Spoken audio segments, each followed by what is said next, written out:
bagaimana sih ceritanya kok bisa apa namanya antara pekerja dan pemberi kerja itu sering terjadi konflik ya. Jadi ini mengenai pengembangan dari sorry kepencet. Dari polarity ya. Polarity itu dia kayak semacam membatasi, mengotak-ngotakkan antara capital dan labor, antara si pemberi kerja dengan orang-orang yang bekerja gitu ya. According to the theory of Karl Marx, value creation produce a conflict of interest between the so-called capitalists and the workforce, namely because the use of value of work exceed the exchange value. Jadi apa namanya? Ini udah pernah saya bahas belum ya? Saya kok lupa ya? Kayak pernah baca. Udah dibahas belum di kelas ini? Apa yang ditetapkan perusahaan, artinya kita harus dibayar. Kayak misalkan lembur itu kan perusahaan harus membayar upah lembur karyawannya ya kan, di mana sebenarnya apa namanya, kalau kita sebagai pemberi kerja, kita tuh pengennya menghemat terus gitu kan. Meskipun ada peningkatan-peningkatan kinerja tadi. Jadi adanya peningkatan kinerja itu di sisi lain juga sebagai dilema bagi para pemberi kerja. Karena apa namanya, mereka juga harus membayar kelebihan dari apa yang dilakukan oleh karyawannya gitu. Jadi karyawan itu pengennya dia mendapatkan uang sebanyak-banyaknya dengan cara bekerja, kemudian pemberi kerja itu pengennya menghemat sebanyak-banyaknya gitu kan. Makanya kalau dulu itu zaman revolusi industri itu kan banyak sekali perbudakan ya. Di sana dulu karyawan dibayar murah dan lain sebagainya. Itu salah satu fenomena di zaman dulu, dan itu semakin berkembang sampai sekarang apa fenomenanya gitu ya. Jadi orang itu sekarang lebih dihargai daripada zaman dulu. The implementation of free market competition principles and the belief in absolute freedom of contract in human working relationship, the breakdown of traditional societies, economic exploitations, and the reductions of work to a mere production factor all contribute to emerge of the social conflict potential. Jadi ada adanya pasar ya, pasar dari kompetisi dari pasar tenaga kerja, kemudian dinamika-dinamika sosial, eksploitasi ekonomi, itu semuanya berkontribusi terhadap konflik antara pemberi kerja dengan orang-orang yang bekerja di dalam perusahaan. In so-called socialist Darwinism, the law of supply and demand not only regulates economy even, but also social development. Jadi yang namanya hukum ekonomi terkait dengan supply and demand itu kan tidak hanya terkait dengan hal-hal yang kaitannya ekonomi atau dengan barang, tapi manusia pun juga seperti itu ya. Zaman dulu kan pekerjaan sangat minim sekali itu ya. Jadi banyak sekali orang yang membutuhkan pekerjaan. Artinya apa? Demand-nya banyak, supply-nya sedikit ya. Jadi saat itu pemberi kerja tuh bisa bayar seenak dia gitu ya, karena orang butuh gitu, mau nggak mau seperti itu.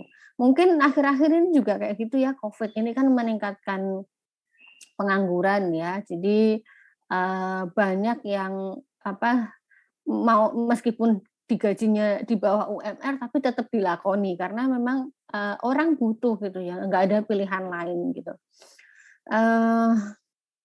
This principle is used as a basis for economy and also for social relationship between people. Makanya kalau misalkan hukum supply and demand tadi sangat menentukan ya. Dan itu sebenarnya terjadi sampai sekarang. Cuman sekarang kan kita punya peraturan perundangan ya yang mengatur mengenai UMR. Kalau perusahaan-perusahaan besar mereka tidak akan berani membayar karyawannya di bawah UMR ya.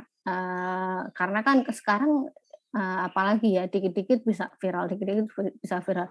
Kemarin sempat ada yang viral mengenai karyawan supermarket yang tiba-tiba gajinya dipotong sedemikian rupa sampai cuman menerima berapa rupiah saja gitu ya. Itu aja viral sampai, luar biasa gitu. Jadi sekarang tuh, perusahaan juga berhati-hati kalau mau bertindak seperti itu. This prompt the working classes to join together in solidarity by war of counter strategy. Hence, worker parties came into existence in most country. Nah, karena adanya dinamika sosial seperti tadi, pekerja-pekerja itu haknya kurang diperhatikan gitu ya, kurang mendapatkan perhatian di tempat kerja, makanya saat itu muncullah yang dinamakan dengan, apa, kalau di Indonesia namanya serikat pekerja ya, di sini disebutnya worker parties ya. Ada serikat pekerja muncul di sana. Nah, tidak hanya di negara barat, serikat pekerja ini di semua negara muncul dan rata-rata, permintaan serikat pekerja, request-nya itu sama ya, misalkan nih legislative regulation of working hours ya, zaman dulu mereka kerjanya luar biasa, bisa nyaris 24 jam karena mereka butuh duit, kemudian lapangan pekerjaannya sedikit, kalau misalkan nggak ikut, ya udah tinggal dipecat aja. Akhirnya mereka membuat serikat pekerja, menegosiasikan mengenai working hours-nya. Restrictions of female and child labor as well as night work ya, tentang regulasi yang mengatur mengenai perempuan, kemudian mengatur mengenai pekerja-pekerja yang masih kecil dan juga jam kerja malam. Nah, zaman dulu itu perempuan itu dan anak kecil itu kan dipandang sebagai sesuatu yang berbeda.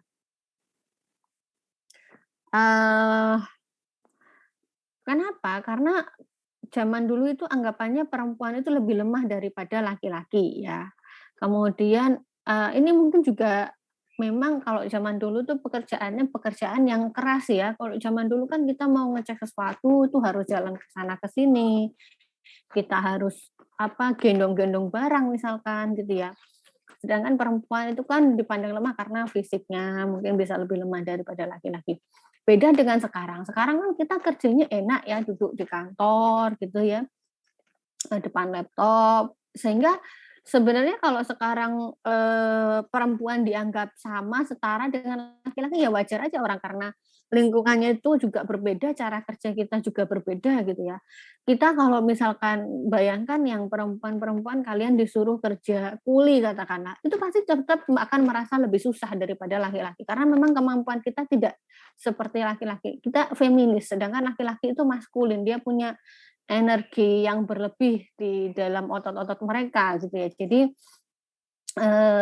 untuk pekerjaan-pekerjaan seperti itu, jelas, laki-laki akan lebih, dominan gitu ya. Nah, sedangkan zaman dulu adanya seperti itu, makanya zaman dulu perempuan, mungkin dibayar lebih rendah gitu ya. Itu karena memang jenis pekerjaannya juga seperti itu. Granting of the right to strike and the right to freedom of associations ya. Mereka mengajukan hak-hak mereka berkaitan dengan kebebasan mereka untuk berpendapat dan lain sebagainya. Creations of legally recognized body to represent the interest of worker. Granting of the right to free general secret voting, bla bla bla. Jadi rata-rata ini adalah eh, tuntutan-tuntutan dari serikat-serikat pekerja dimanapun mereka berada gitu ya, di negara manapun. Rata-rata inilah yang mereka harapkan gitu ya. Oke, in order to gain acceptance of these demands against the will of the capitalist, union came into being which tried to enforce the demand of worker using industrial actions measure or strikes ya. Jadi mereka itu, nah ini salah satu sifat serikat pekerja ya, ketika mereka mempunyai keinginan gitu ya, dan mencoba untuk memaksa keinginan mereka itu untuk diikuti, itu kadang mereka melakukan, industrial actions measure, kadang dalam bentuk strikes ya, atau kayak mogok kerja ya. Ini sering banget ya. Di Indonesia juga kayak gitu ya, eee, kalau tanggal 1 Mei ya kalau nggak salah ya, May Day itu Hari Buruh Indonesia Dunia atau Indonesia ya, saya lupa. Mereka biasanya malah selalu mesti di setiap tahun mereka pasti punya tuntutan-tuntutan yang, pengen diiyakan gitu ya. Bisa nanti ujungnya mogok kerja dan lain sebagainya. Ini kita kalau misalkan kita sebagai pemberi kerja mungkin kesal juga ya, tiap tahun minta ada kenaikan gaji dan lain sebagainya. Nah, kalau kalian lihat ya fenomenanya sekarang itu, eee, perusahaan-perusahaan, industri-industri itu sudah mulai banyak yang beralih dari Jawa Barat ke Jawa Tengah dan Jawa Timur kalau kalian jeli ya. Kenapa? Karena di Jawa Barat itu biaya UMR-nya sudah tinggi sekali gitu ya. Kemarin ada salah satu perusahaan yang memindahkan, kerjanya dia itu dari Jawa Barat, dari Tangerang kalau nggak salah, ke, Jawa Tengah, sekitar Solo. Nah, ketika mereka pindah, itu ternyata, mereka bisa menghemat 1 miliar setiap bulannya. Karena apa? Karena itu tadi, UMR-nya Jawa Barat dengan Jawa Tengah itu kan sangat berbeda ya. Jadi itu salah satu trik-trik dari, pemberi kerja untuk menghemat pengeluaran yang berkaitan dengan pekerja itu tadi. Industrial conflict ya, from today's perspective. In most European country, system of industrial worker participations have developed since World War II. Jadi kalau di negara-negara Eropa itu bagaimana mekanisme industri itu sudah berkembang sejak Perang Dunia Kedua, which expressly recognize the rival claim of capital ownership and usage that can be demanded on the one side by the owner capital and on the other side by employees. In this system, owner and employees jointly decide on the future of their organization in that they share authority and both participate in the decisions making processes. Jadi kalau di Eropa udah sejak Perang Dunia Kedua mereka itu punya sistem ya mengatur antara pemberi kerja dengan pekerja. Kalau di Indonesia mungkin tenarnya belum lama gitu ya, masih lamaan yang di negara-negara Eropa ini. Mereka sama-sama bekerja sama untuk menentukan nih masa depan perusahaannya ini seperti apa. Jadi mereka share authority ya. Jadi baik pekerja maupun pemberi kerja itu punya otoritas, punya andil dalam keputusan yang dibuat perusahaan ya. In order to regulate the structural conflict between labor and capital, a number of mechanisms were developed over the years, which are based on bilateral negotiations process and which for the most part have stood the test of time ya. Jadi konflik antara pemberi kerja dengan pekerja ini kan sudah lama berkembang. Jadi mekanisme untuk menyelesaikannya pun sudah berkembang dari lama ya. Biasanya mekanismenya apapun itu, baik itu mediasi atau yang lainnya, itu didasarkan pada bilateral negotiations ya. Jadi di Indonesia pun juga seperti itu ya. Biasanya yang menengahi nanti Menteri Ketenagakerjaan misalkan, Dinas Ketenagakerjaan gitu ya. Jadi ada pihak-pihak yang ikut campur untuk mengatasi konflik-konflik yang terjadi antara pemberi kerja dengan pekerja ini. Conflict as disruptive factor in the organizational machine ya. The image of organizations was shaped by technical understanding up until the 90s. This model is characterized by two fundamental classifications criteria, organizational structure and operational organization. Jadi ada, apa, perusahaan itu dibentuk oleh pemahaman mengenai, konflik ini ya. Jadi ada sebuah model yang diklasifikasikan menjadi 2 hal, yaitu struktur organisasi dan operasional organisasi. Ini yang biasanya, paling banyak sebagai sumber konflik ya, struktur organisasi dan, operational organizations.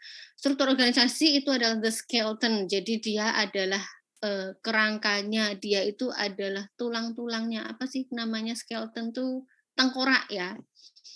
Tengkorak dari, perusahaan ya. Jadi sangat tergantung perusahaan itu terhadap, apa, struktur organisasi yang ada di perusahaan itu. Govern formal working relationship in functional as well as disciplinary respect. The operation organization control the value creations, that is to say product generations. Seen from these angles, conflict is nothing other than as disruptions to the harmonious flow of productions that must be removed as quick as possible. The conflict jeopardize the stability, security, and longevity of the organization. Jadi zaman tradisional view ini, kita bicara tradisionalis view ya. Jadi pandangan tradisional itu menganggap bahwa konflik itu adalah sesuatu yang merupakan destruktif ya. Dia merusak apa, hubungan harmoni yang ada di dalam perusahaan. Tadi kan kalau di dalam perusahaan itu ada yang namanya organizational structure, ada yang namanya operational organizations ya. Nah, dengan adanya 2 hal ini tadi, itu kan organisasi tuh seharusnya ya berjalan dengan lancar ya kan, seharusnya. Karena, di dalam organizational structure itu kan sudah dibahas dan ditentukan, misalkan ketuanya siapa, kepala divisinya siapa, pekerjanya siapa, yang seharusnya mereka itu mengikuti alur organisasi, alur struktur organisasi ini supaya proses keorganisasiannya itu harmonis ya kan. Jadi sudah dibuat strukturnya supaya harmonis. Kemudian operational organizations di dalam perusahaan itu juga sudah ditentukan ya, dari misalkan divisi, apa, bahan bakunya, kemudian proses setengah jadi, proses jadi, kemudian distribusinya, itu kan sebenarnya sebuah proses yang sudah didesain sedemikian rupa supaya tidak ada, konflik yang bisa muncul ya. Tapi ternyata konflik itu bisa muncul di dalam organizational structure dan operational organization tadi. Makanya orang zaman dulu berpikirnya, yang namanya konflik itu, mengganggu stabilitas, mengganggu keamanan perusahaan. Dia adalah sesuatu yang destruktif, itu pandangan tradisionalnya. Oke, traditional method of conflict management ya, as conflict are viewed as a risk to the organizations, they must eradicate as quickly as possible ya, karena mereka itu menganggap konflik itu sebagai sesuatu yang uh, berbahaya bagi organisasi, maka mereka harus menghapus konflik itu secepat mungkin ya. Harus ini be eradicate ya. Jadi harus konflik itu segera diselesaikan, dihapus dan lain sebagainya. Hierarchical and structural resolutions possibilities were and remain very popular, as conflict can be eliminated without one having to personally deal with the conflict ya. The following measure were and still are therefore readily employed ya. Jadi kalau zaman dulu resolusi yang sifatnya hierarkis dan struktural itu apa, sangat gampang dilakukan gitu. Nah, apa saja tuh hierarchical and structural resolutions?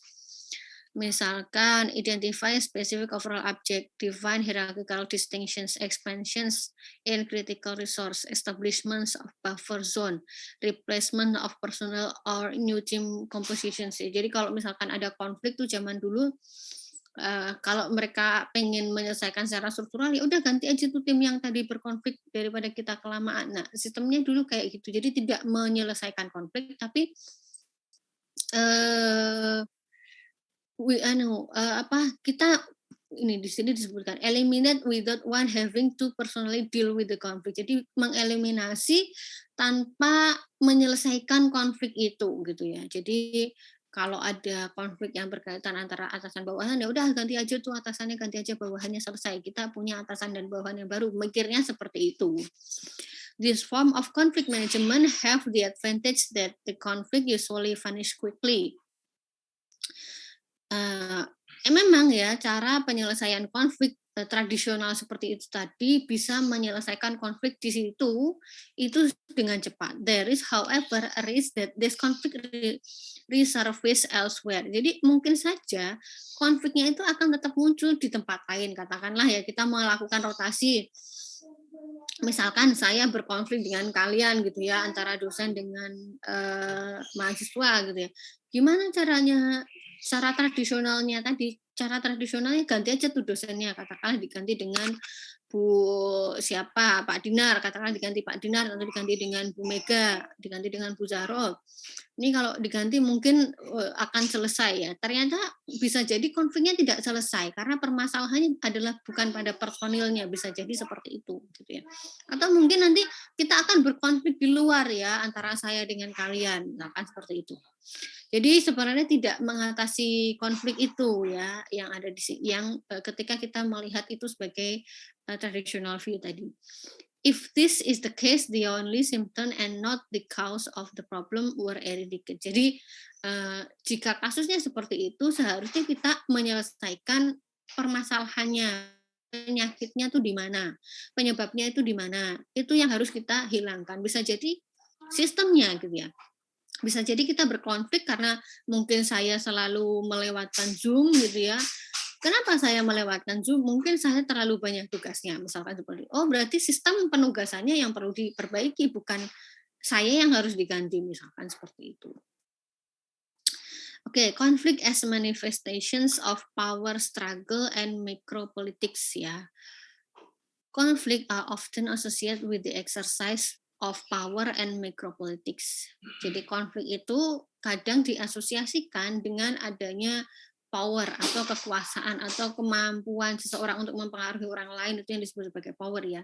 Dan mikropolitik ya, hal-hal yang berkaitan dengan politik. Politik itu sebenarnya mirip dengan power tadi ya. Kita melakukan sesuatu sesuai dengan kehendak yang kita inginkan gitu ya. When conflict becomes visible and noticeable, it is reasonable to suspect that hidden vested interests or political tactics are behind them. Jadi kalau memang konfliknya itu muncul, terlihat, itu bisa jadi memang ada sesuatu yang diinginkan di balik konflik itu ya. This makes objective resolution of conflict difficult. Jadi kadang katakanlah saya berkonflik dengan saya berkonflik dengan kalian, saya berkonflik dengan Pak WD misalnya. Saya membuat isu-isu katakanlah seperti itu gitu ya. Bisa jadi saya pengen jadi wakil dekan tuh misalkan seperti itu. Itu mikropolitics yang ada di dalam diri saya. Ketika konflik ini coba diselesaikan gitu ya. Misalkan saya membuat isu tentang apa ya, katakanlah kecurangan WD gitu ya.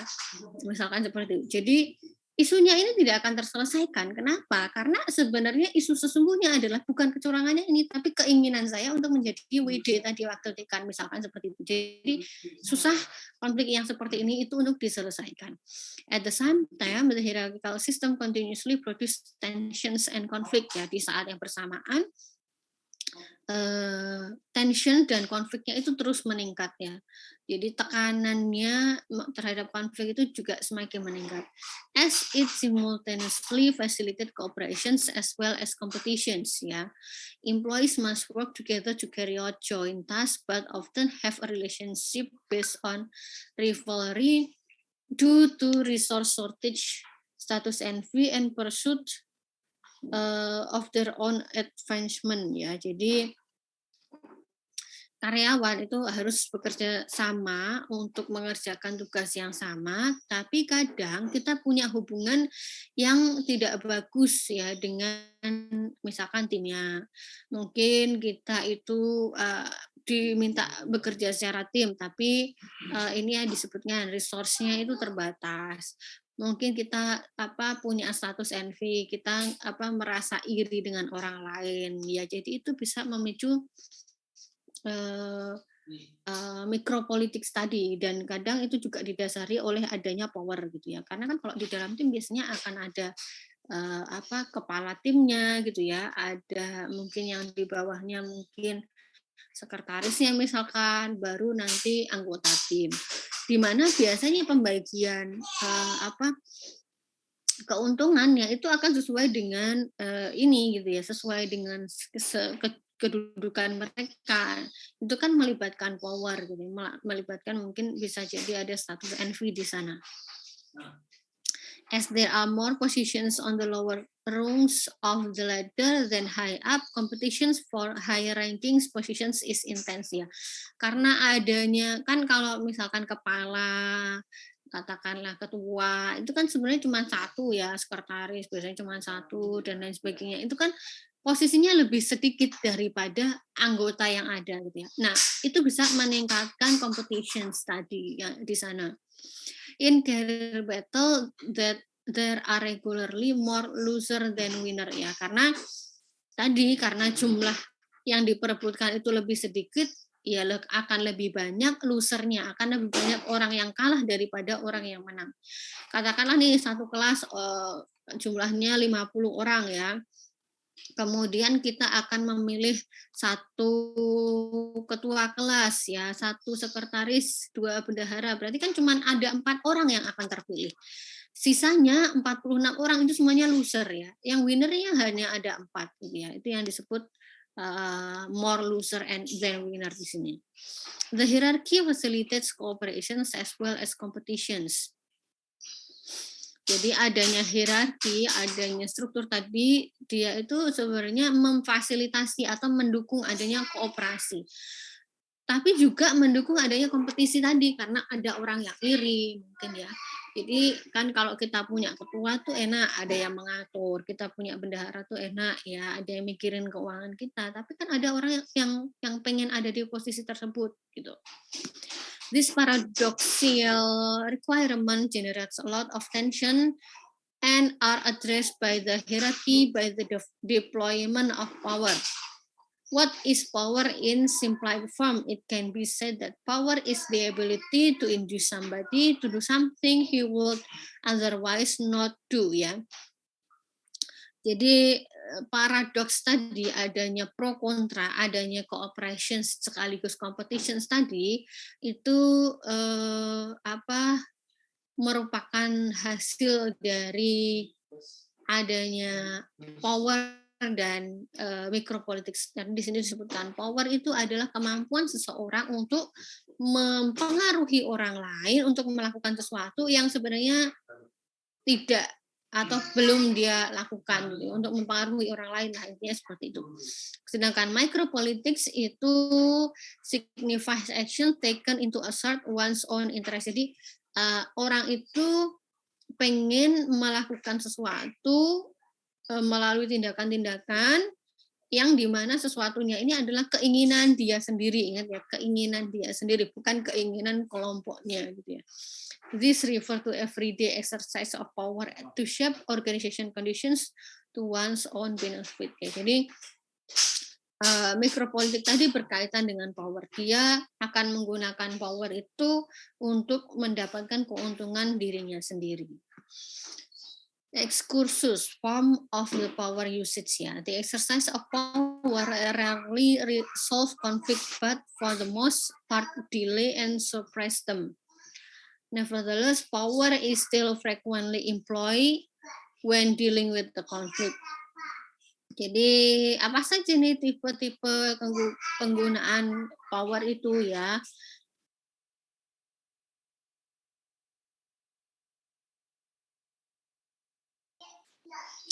Jadi apa sih Penggunaan power yang pertama official authority, dia punya otoritas ya secara official, secara legitimate ya. Mungkin ini power udah sering dibahas ya di kepemimpinan ada. Udah ngambil kepemimpinan belum nih? Saya lupa.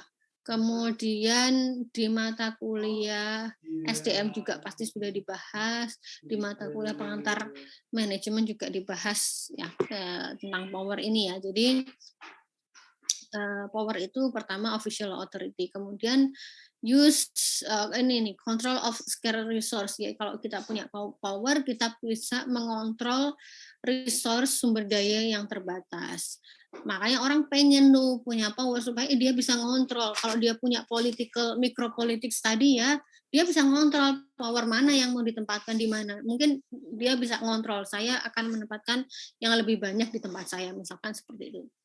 Use of the organizational structures, rules and regulations, dia bisa menggunakan regulasi-regulasi di dalam perusahaan. Control of decisions making processes.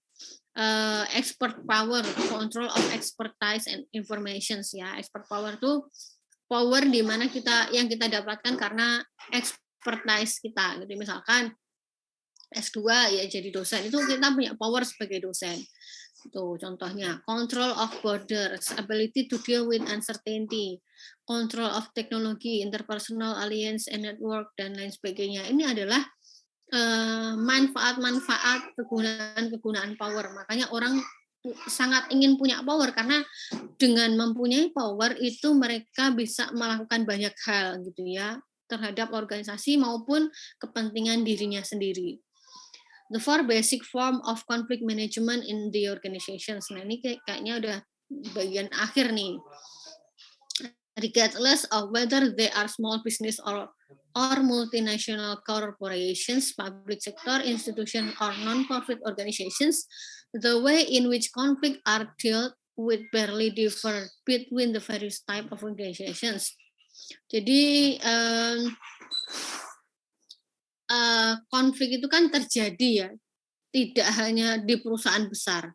Mau itu perusahaan kecil, mau itu perusahaan besar, mau public sector, mau non-profit, mau multinasional, atau apapun itu organisasinya, mereka pasti akan mengalami konflik ini. Ya, A survey of diverse organizational carried out in 2004 on the subject of how do you deal with the conflict revealed the following picture ya. Jadi ada sebuah survei yang dilakukan terhadap organisasi-organisasi macam-macam ya, diverse organizations di tahun 2004 ini.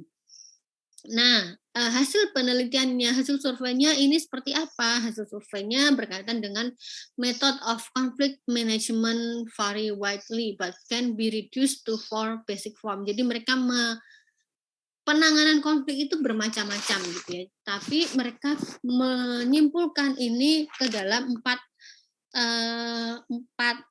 area gitu ya. It can be attempt to settle the conflict by separations of the parties to the dispute of by bringing them together. It can, however, also be tried to resolve the conflict on an issues related or an individual related basis. Jadi model konflik ini itu dibuat untuk mengatasi konflik yang dia berkaitan dengan individual atau mungkin berkaitan dengan organisasional ya.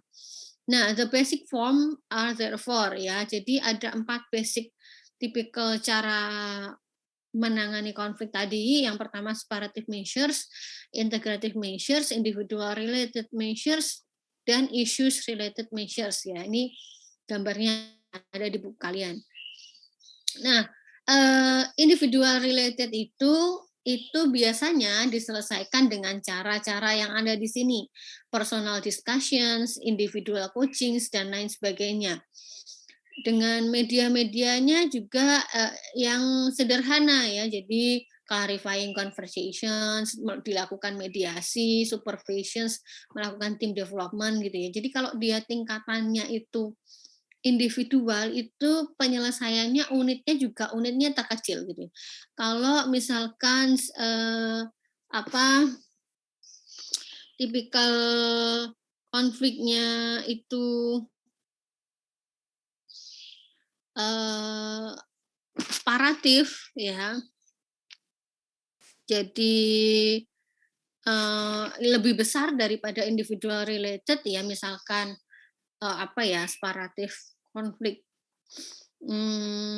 terkait dengan structure tadi ya, terkait dengan structure perusahaan ya, cara-cara penyelesaiannya ya, cukup cukup luas gitu ya, yang sifatnya organisasional. Misalnya identifications of mistake-nya di mana, dilakukan analisis, kemudian diberikan regulations and guideline, kemudian agreement on objective gitu ya.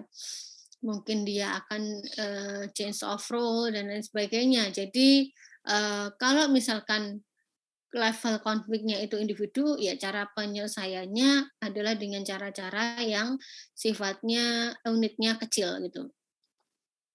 How do corporations deal with the conflict today? Ya, the functions of manager is to plan, organize, lead, and supervise in order to accomplish the goal of the organization. Jadi fungsi dari supervisor, fungsi dari manager itu adalah merencanakan, mengorganisasikan, memimpin, mensupervisory, mengevaluasi, mengawasi supaya tujuan organisasi itu tercapai ya kan. When tensions or conflict arise, it is his responsibility to seek way to resolve them. Jadi ketika konflik itu muncul itu adalah salah satu bagian tanggung jawab dari seorang manajer untuk mengatasi konflik itu. If conflict remain permanently unresolved, then as a rules the manager is held accountable. Jadi kalau konfliknya terjadi terus-menerus, kemudian tidak bisa diselesaikan, itu manajernya turut bertanggung jawab terhadap konflik tersebut gitu ya. Additionally, it is the manager's job to create the environment for employees in which they can develop and which facilitate performance that it is beneficial to the company.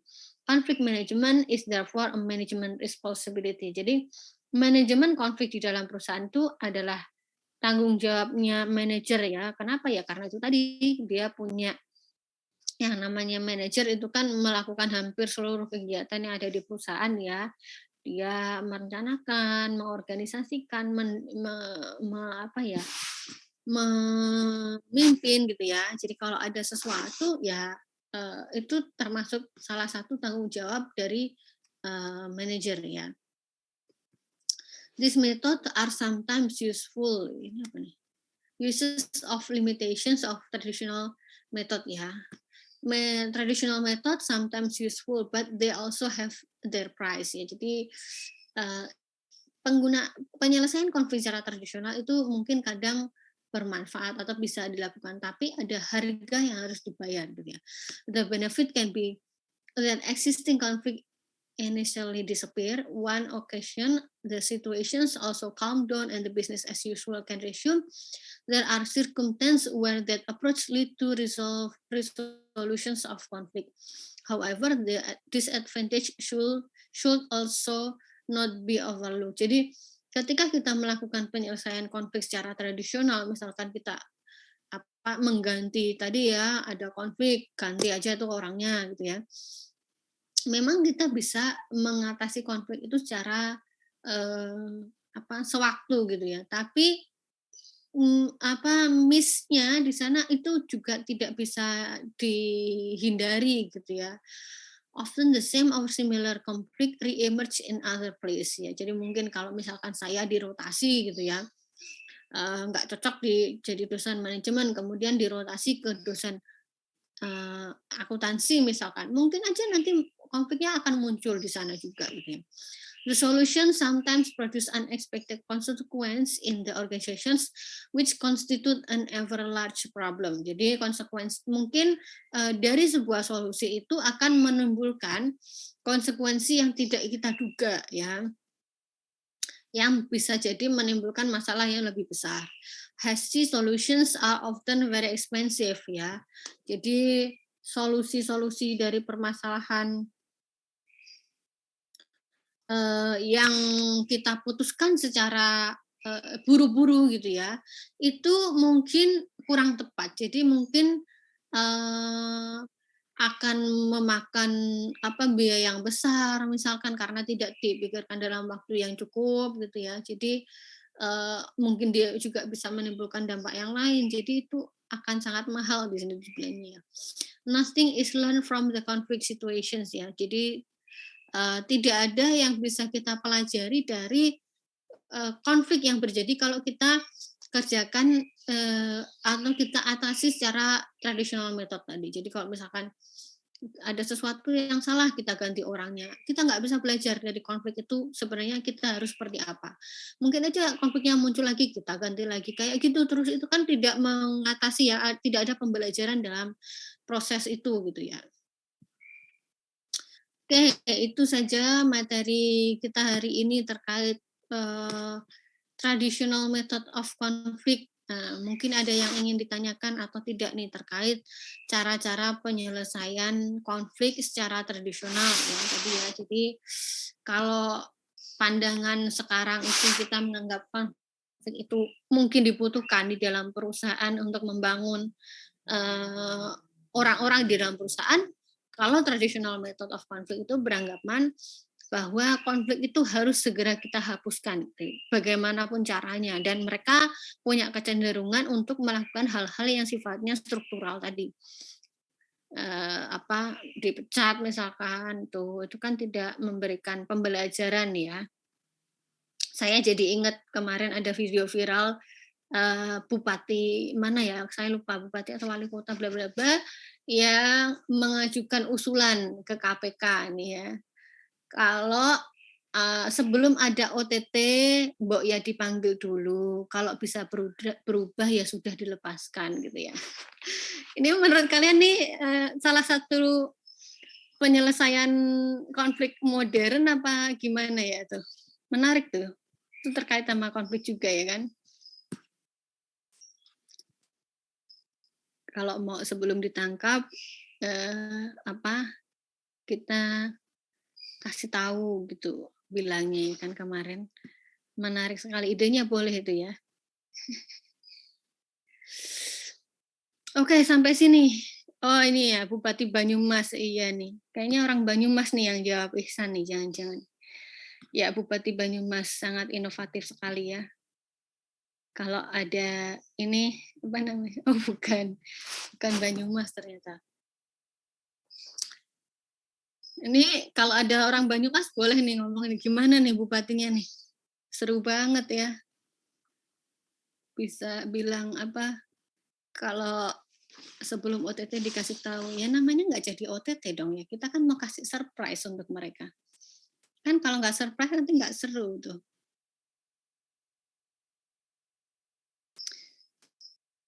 Oke, ada yang ingin ditanyakan? Kalau sudah tidak ada, mungkin pertemuan hari ini saya cukupkan sekian. Saya masih punya utang satu kalau nggak salah ya dengan kalian. Nanti saya coba minggu depan buatkan. Karena minggu ini tuh sebenarnya harusnya 2 ya. Kemarin kita janjinya 2. Cuman saya belum sempat bikin yang paling di-highlight di dalam penelitiannya sih. Memang materinya dikit itu, Mbak. Oh ya, oke. Baik Ibu. Mhm. Terima kasih. Sama-sama. Oke, itu aja mungkin ya yang bisa kita pelajari hari ini. Sampai jumpa lagi minggu depan.